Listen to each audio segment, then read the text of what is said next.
नमस्कार दोस्तों। पिछले 3 दिनों में इंस्टाग्राम पर यह वीडियो 13 लाख से ज्यादा बार देखा गया है। दूसरे सोशल मीडिया प्लेटफॉर्म्स पर भी इसे देखने वालों की संख्या लाखों में पहुंच गई है। इस वीडियो में आप देख सकते हैं कि दिल्ली पुलिस मेरी छीना झपटी कर रही है।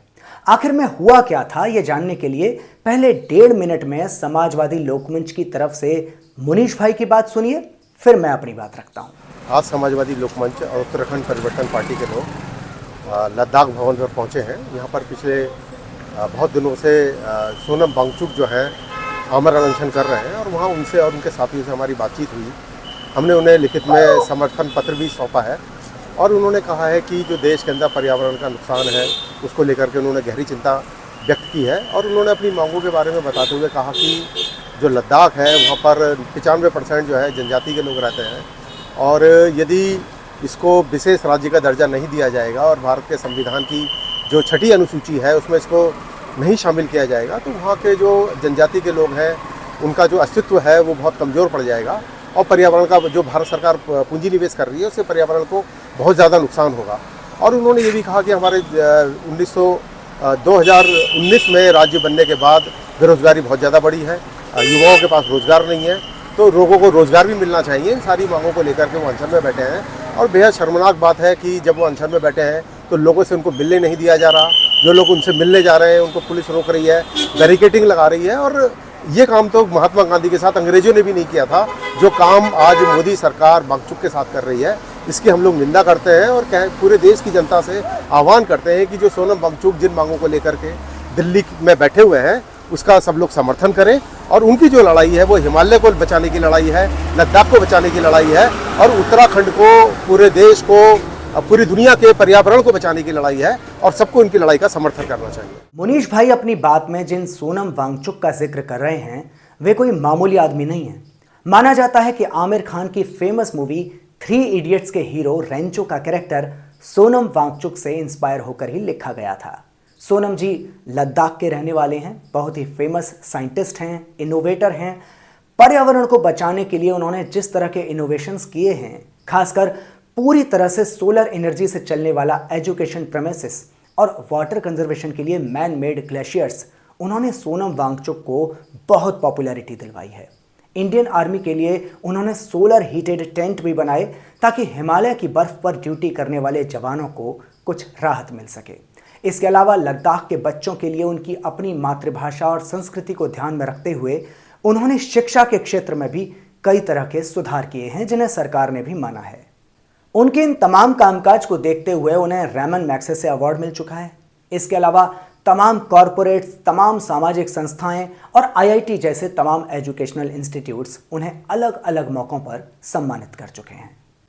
अभी कुछ समय पहले तक मोदी सरकार और उसके भक्त भी उनसे बहुत खुश रहते थे क्योंकि सोनम वांगचुक ने उन्हें कभी चैलेंज तो किया ही नहीं था, बल्कि वे भाजपा के लोगों की तरह ही चाइनीज सामानों के बहिष्कार का आह्वान कर रहे थे।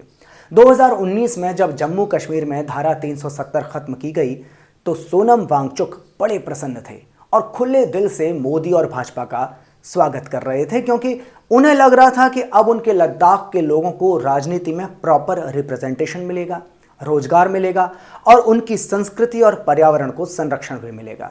वे ऐसा विश्वास इसलिए भी कर रहे थे कि भाजपा ने बाकायदा अपने इलेक्शन कैंपेन में ये सारे वादे किए हुए थे। आगे जाकर चुनाव दर चुनाव जीत हासिल करने के बाद भी भाजपा ने अपने वादे तो नहीं निभाए, लेकिन देश विदेश के बड़े कॉरपोरेट्स को लद्दाख में माइनिंग करने और एनर्जी जनरेट करने के लिए बड़ी बड़ी जमीनें देने का कार्यक्रम उसने चालू कर दिया। दूसरी तरफ एक और ड्रामा चालू हो गया।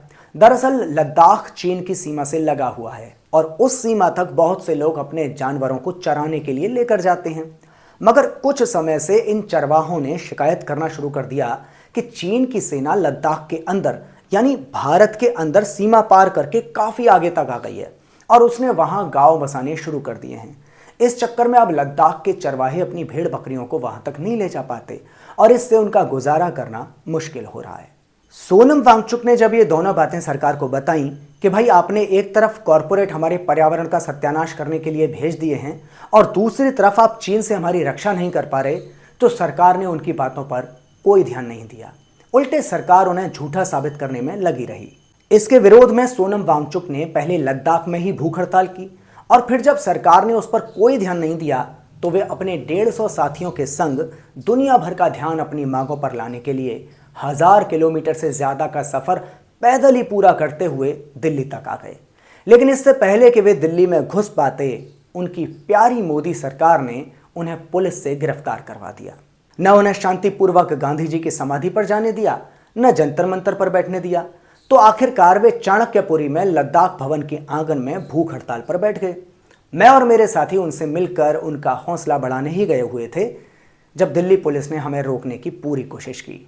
ये वीडियो उसी समय का है। इस वीडियो से आप 3 बातें सीख सकते हैं। पहली तो यह कि पूंजीवादी व्यवस्था में आप चाहे सरकार के और खासकर मोदी सरकार के कितने ही गुण गा लीजिए, लेकिन एक न एक दिन जब आप अपने हक की बात करेंगे तब सरकार आपकी नाक में दम कर देगी। दूसरी बात यह कि हमारी सरकार अंधविश्वास बढ़ाने वाले, जनता को मूर्ख बनाने वाले, पाखंड करने वाले और पैसे मारने वाले लोगों को तो खूब सहूलियत देती है, क्योंकि ये लोग जनता को सुलाए रखते हैं और फालतू की बातों में उलझाए रखते हैं। लेकिन विद्वान किसी इंसान को और जनता को अपने अधिकार के प्रति जगाने वाले को ये सरकार या तो इग्नोर कर करके उसका मॉरल डाउन करती है, या फिर उसे देशद्रोही और अर्बन नक्सल कहकर एक तरफ उसके पीछे मूर्ख और गालीबाज अंधभक्तों की भीड़ लगाकर तो दूसरी तरफ फर्जी केस लगाकर परेशान करती है। तीसरी और आखिरी बात जो आप इस वीडियो से समझ सकते हैं वो ये है कि अगर पिछली 2 बातें आपकी समझ में नहीं आती और आप सामाजिक तौर पर एक अच्छी जिंदगी जीने के लिए पीपल सेंट्रिक मुद्दों पर एकजुट होकर सरकार की मूर्खता और धूर्तता को चैलेंज नहीं करेंगे तो आपकी जिंदगी कीड़े मकोड़ों से भी बदतर होगी। मुझे सुनने के लिए शुक्रिया। बात अगर सही लगी हो तो इस वीडियो को शेयर कीजिए, लाइक कीजिए और चैनल को सब्सक्राइब कीजिए।